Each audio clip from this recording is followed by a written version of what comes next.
식사 맛있게 하셨습니까? 주일 오후 예배에 나오신 여러분들을 주님의 이름으로 사랑하고 축복합니다. 저는 설교를 하거나 혹은 이렇게 수요 예배 전에 준비 찬양을 하려고 앞에서 이렇게 찬양을 하게 되면 아, 천국에서도 함께 성도님들과 함께 이렇게 찬양할 모습을 상상을 하거나 꿈을 꿉니다. 그러면 이 기쁨이 참 넘치더라고요.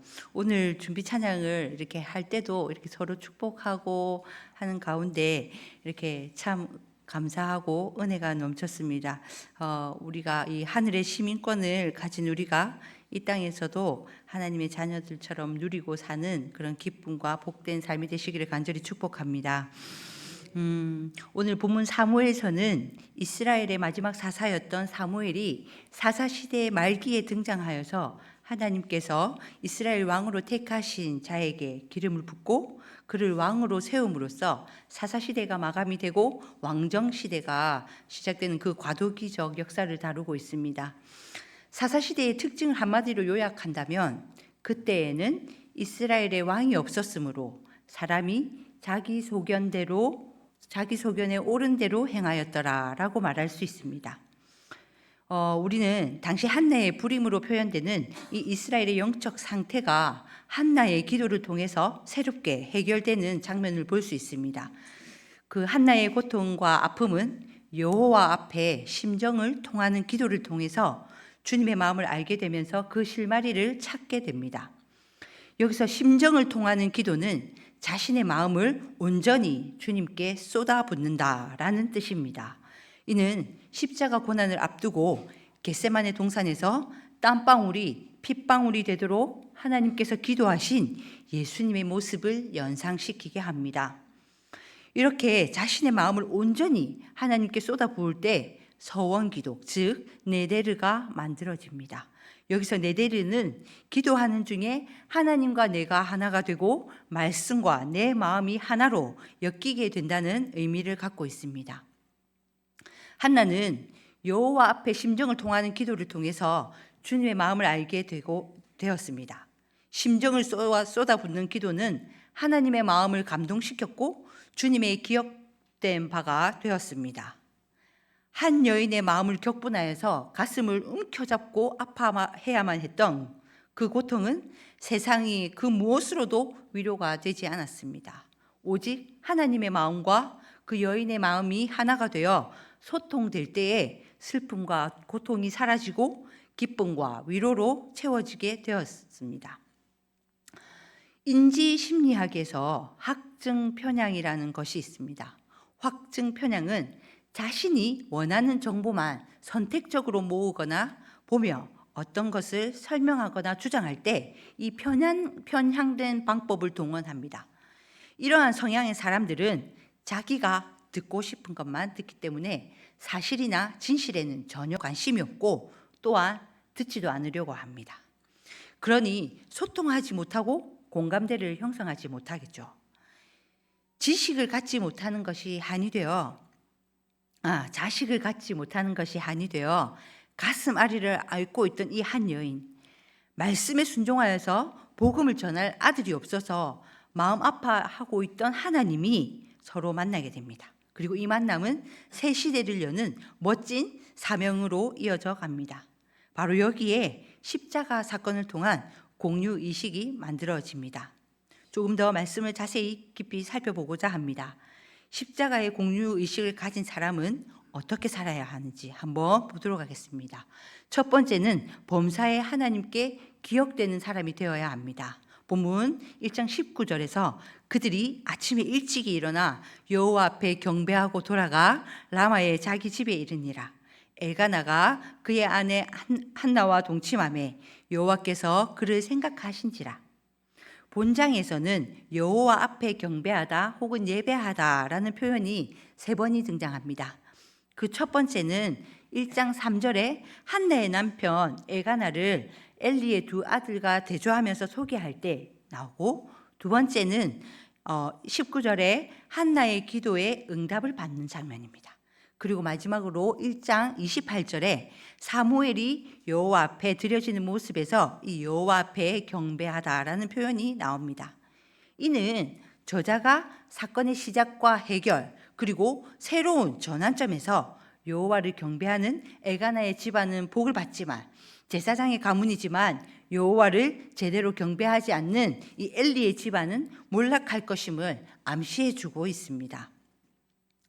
여기에서 또 한 가지 주목해야 할 점이 있습니다. 그들이 아침에 일찍 일어나 라마의 자기 집에 이르니라 라는 것입니다. 간혹 성도님들 가운데 예배와 교회 일에는 열심이지만 가정이나 직장 일은 등한시하는 사람들이 있습니다. 그러나 성도가 하나님께 예배하고 은혜를 받았다면 그 은혜를 가슴에 안고 가정과 일터로 돌아가 열심을 다해야 하는 것입니다. 엘가나의 집과 성전에서, 엘가나의 집은 그 성전에서 16km 정도 떨어져 있는데요. 이 거리가 예배하는데 어떠한 방해도 되지 않았다는 것입니다. 우리 성도님들 가운데서도 진주나 거창이나 이렇게 남원에서 오시는 분들도 계시는데요. 우리 또한 이 예배하는 가운데 거리가 방해되지 않음을 보여주는 믿음의 바로 증표입니다. 이는 가정과 직장이나 사업장 그 이상으로 하나님께 예배하는 것이 중요하다는 것을 보여주고 있습니다.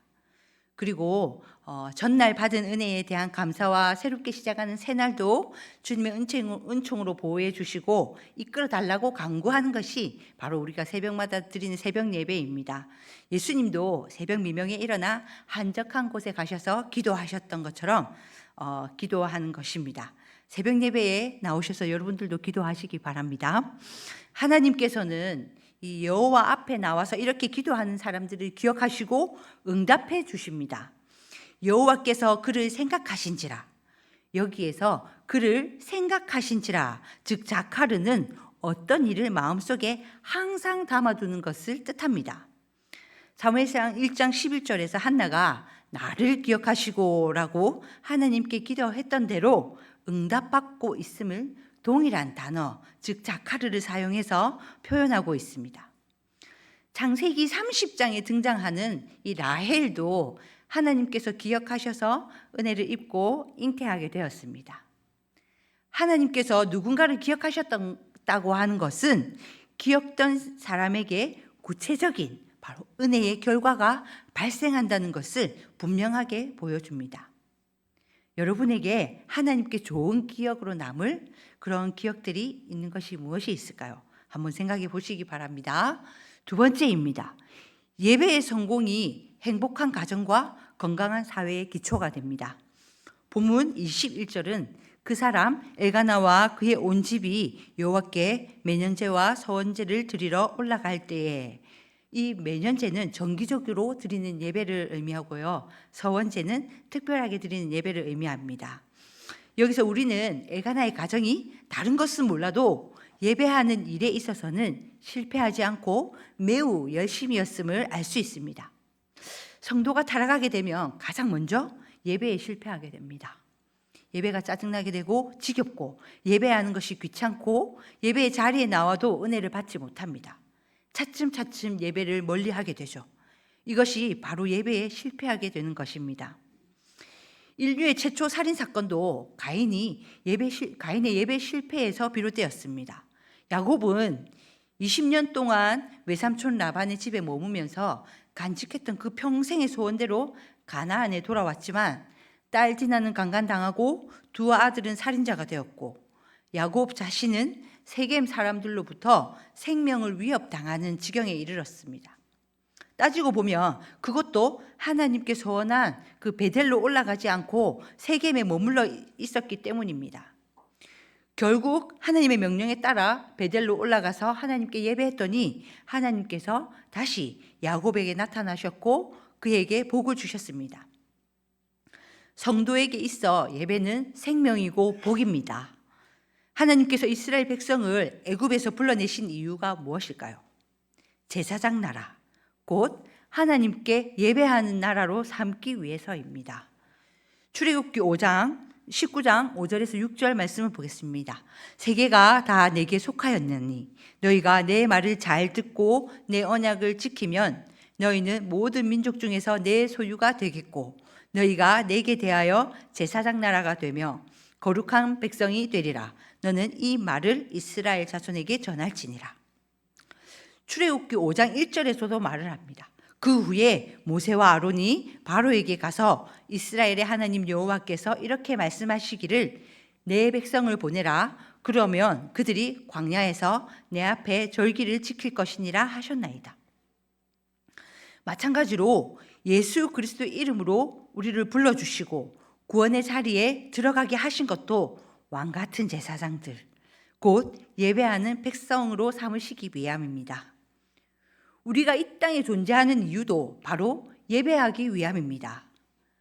하나님께서는 엘가나의 가정과 같이 온 가정이 주님께 나와 예배자로 세워지기를 바라고 계십니다. 역대하 20장 13절에 유다 모든 사람들이 그들의 아내와 자녀와 어린이와 더불어 여호와 앞에 섰더라. 아멘. 하나님께 돌아간다는 것은 철저하게 자신을 내려놓고 하나님의 인도하심을 받는 것입니다. 자신의 편리함이나 귀찮음이나 그 자리에서 머뭇거리고 있다면 자신의 생각을 내려놓고 주님의 뜻을 따라야 합니다. 이것이 바로 기독교인의 올바른 태도입니다. 기독교인의 그럼 그 기준이 무엇일까요? 로마서 8장 8절에서 9절입니다. 육신에 속한 자들은 하나님을 기쁘시게 할 수 없느니라. 만일 너희 속에 하나님의 영이 거하시면 너희가 육신에 속해 있지 아니하고 영에 있나니 누구든지 그리스도의 영이 없으면 그리스도의 사람이 아니니라. 기독교인은 기도와 말씀을 통해서 주님의 생각과 내 생각을 하나로 묶어서 자신을 내려놓고 하나님께서 기뻐하시는 일을 선택하는 자들입니다. 로마서 12장 1절입니다. 그러므로 형제들아 내가 하나님의 모든 자비하심으로 너희를 권하노니 너희 몸을 하나님이 기뻐하시는 거룩한 산 제물로 드리라. 이는 너희가 드릴 영적 예배니라. 아멘. 우리는 하나님께서 보내신 예수 그리스도의 십자가를 통해서 구원받은 하나님의 자녀들입니다. 예배를 통해서 하나님과 언약한 백성들임을 확인하고 증거해야 하는 것입니다. 세 번째입니다. 십자가를 통한 이 공적 복음이 인생의 사명이 되게 해야 합니다. 본문에 보면 가족이 함께 실로에 예배하러 가는데 한나는 아기를 돌보는 일로 함께 하지 못합니다. 1장 22절을 보면 아이를 젖대고는 내가 그를 데리고 가서 여호와 앞에 뵙게 하고 거기에 영원히 있게 하리이다 라고 남편에게 말하고 있습니다. 이는 자신이 사무엘을 잉태하기 전에 하나님께 서원한 것에 대해서 남편과 이렇게 상의하는 장면인데요. 이스라엘에서는 여성이 하나님께 서원을 했다 하더라도 남편이 허락하지 않으면 그 서원은 무효화됩니다. 지금 한나는 예배하러 가는 남편에게 자신이 하나님께 서원한 것을 지키게 해달라고 청원하고 있습니다. 사람들은 자기가 필요할 때는 모든 것을 다 해줄 것처럼 하다가도 그 일이 해결되면 언제 그랬냐는 식으로 자기 합리화를 하기도 합니다. 그러나 한나는 그렇지 않습니다. 자기 자식이 세상에서 가장 소중하지만 하나님과 약속했기에 그 약속을 성실히 지키고자 남편에게 이야기하는 것입니다. 비록 자신에게 손해가 된다 할지라도 하나님께 서원한 것을 지키려는 모습에서 이 복음의 공공성이 나타납니다. 자기 중심적인 삶이 아니라 하나님께서 기뻐하시는 그 일을 위하여 자신을 드리는 태도를 취한 것입니다. 그 결과 어떤 일이 일어날까요?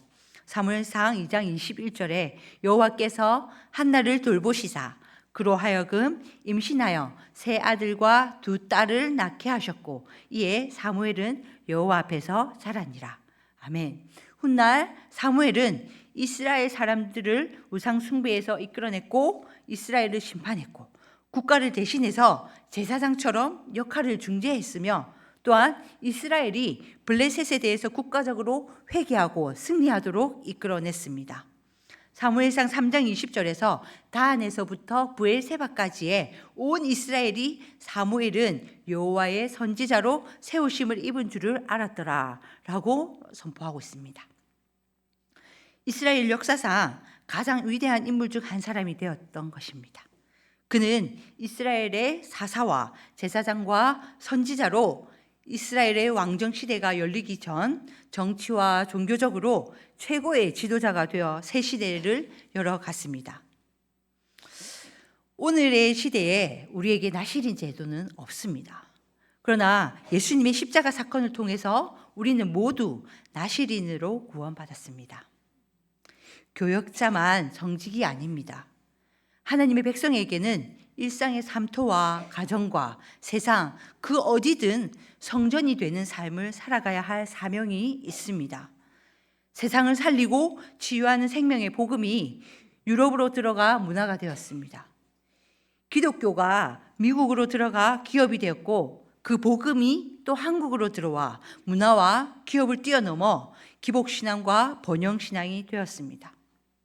우리나라가 가난했던 시절 이 개인이 복받는 복음은 전도의 메시지가 되었습니다. 그러나 이제 한국 교회는 어린아이가 아닙니다. 복음은 나 혼자만 누리고 즐기는 것이 아닙니다.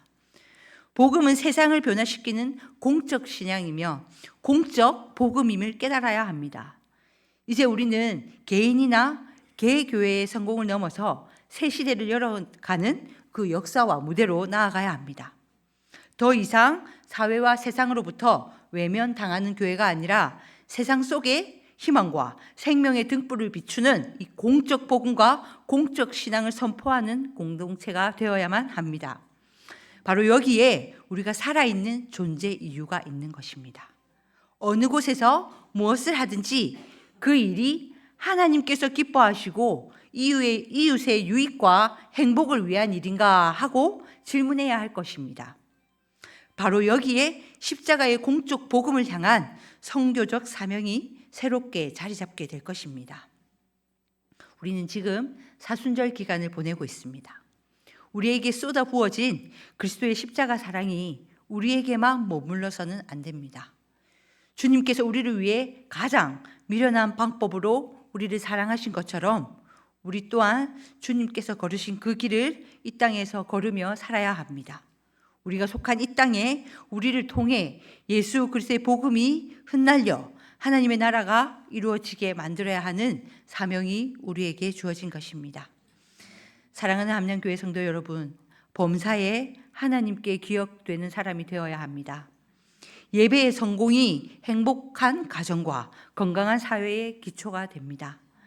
십자가를 통한 공적 복음이 인생의 사명이 되어야 합니다. 이 말씀으로 거룩한 그리스도의 거룩한 삶으로 살아내시는 사랑하는 우리 함량교회 성도님들 다 되시기를 간절히 축복합니다.